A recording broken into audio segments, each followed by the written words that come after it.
His career spanning more than 50 years, Bill Brandt is considered one of the most diverse and dramatic photographers of the 20th century. Ranging from photojournalism and urban night photography through surrealism and semi-abstraction, his oeuvre, at once visionary and versatile, demonstrates his restlessness and his spirit of adventure. Indeed, taken as a whole, his achievements underline the scope and potential for photography as an art form fit for the 20th century. He excelled in many genres, from trenchant reportage for photo essay features to his famous London blackout photographs that brought him the reputation as a great English war chronicler. Leaving social themes behind him, Brandt returned to his fine art roots, producing atmospheric landscapes and sculptural semi-abstract nudes, rendered through his signature distorted wide-angle lens technique. Brandt is also well known for his portraits, which feature a daunting list of luminaries from within the field of 20th century modernism. Join us on a journey through the lens of one of the 20th century's most influential photographers and experience the power and beauty of Brandt's artistic vision.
Hermann Wilhelm Brandt, was one of 4 children born to a British father and a German mother, both of Russian descent, in Hamburg.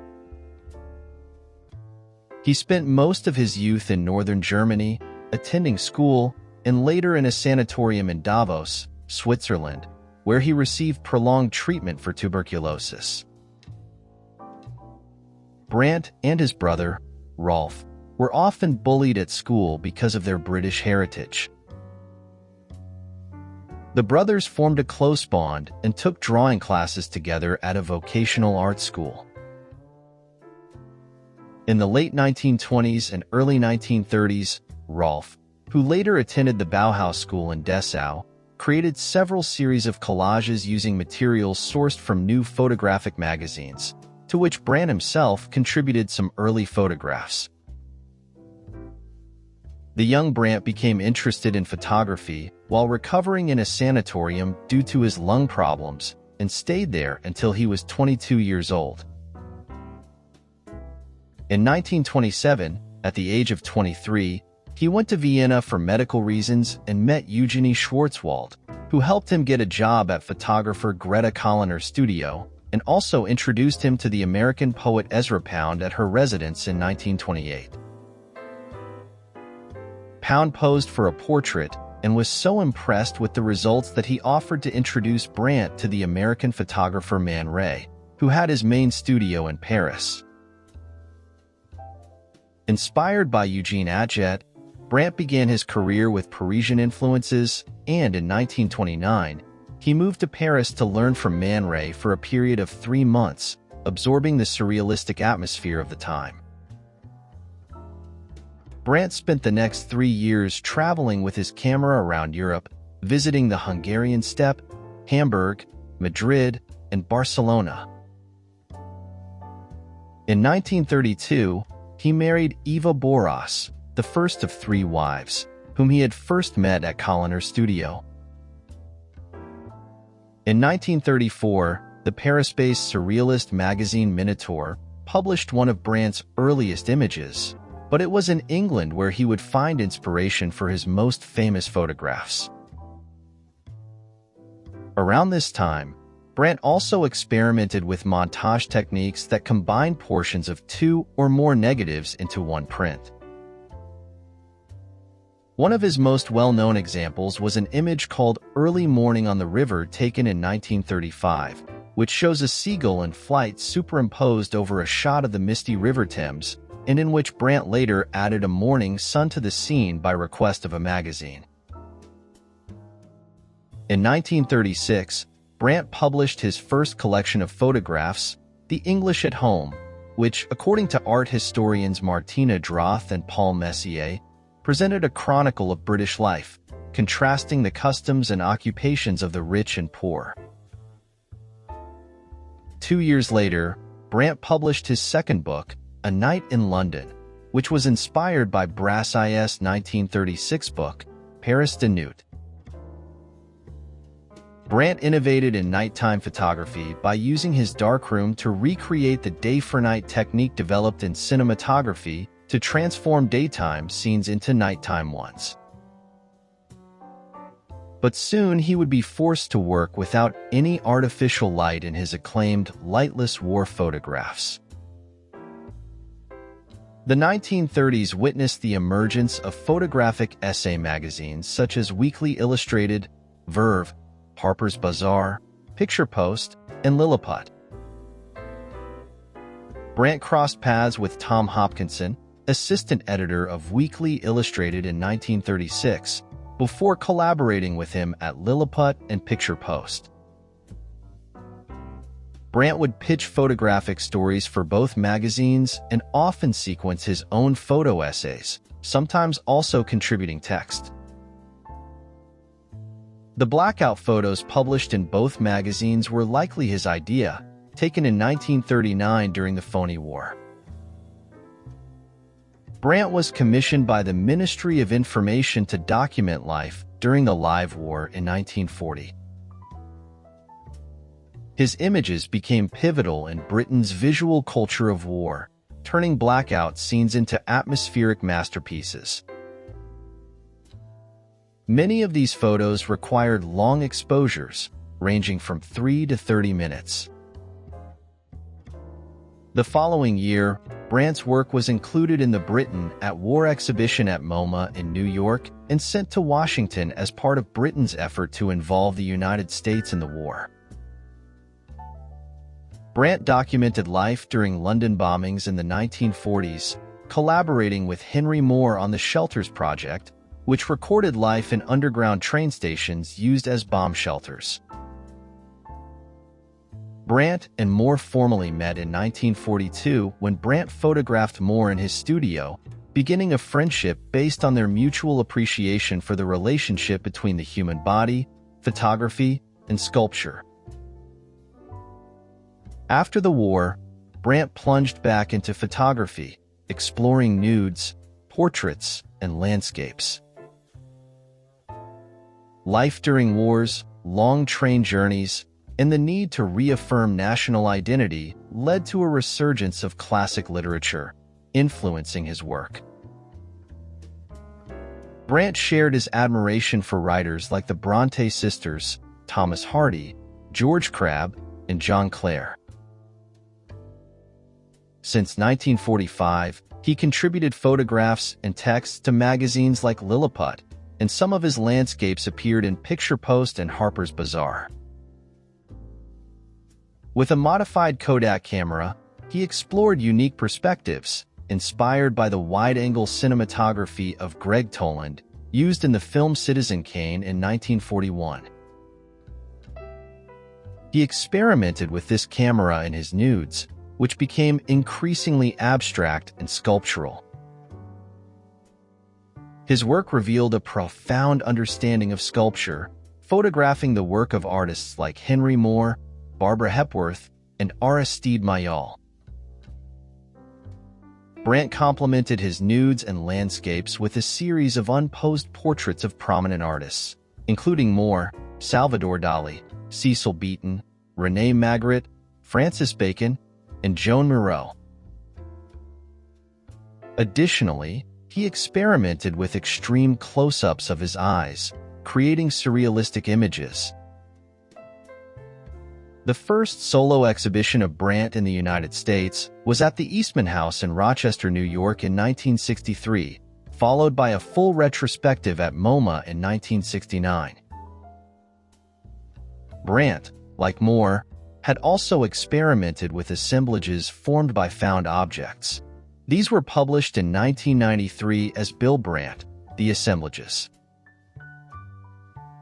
Brandt was working on an exhibition, Bill Brandt's Literary Britain, when he died after a brief illness in 1983. The exhibition, which became a tribute to his life, opened the following year. According to his wish, his ashes were scattered in Holland Park, London.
Darius Himes, leader of the International Photography Department at Christie's in New York, stated that Brandt's images, with their remarkably diverse range of techniques and subjects, evoke mysterious and often dreamlike realms.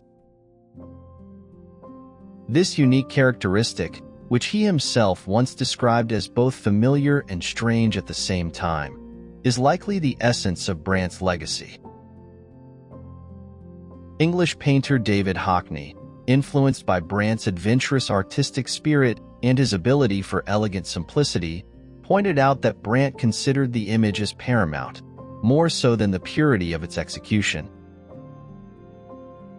Hodgson remarks, "Brandt is the only British photographer truly recognized worldwide, just as we approach the end of an era when photography was considered an independent art form."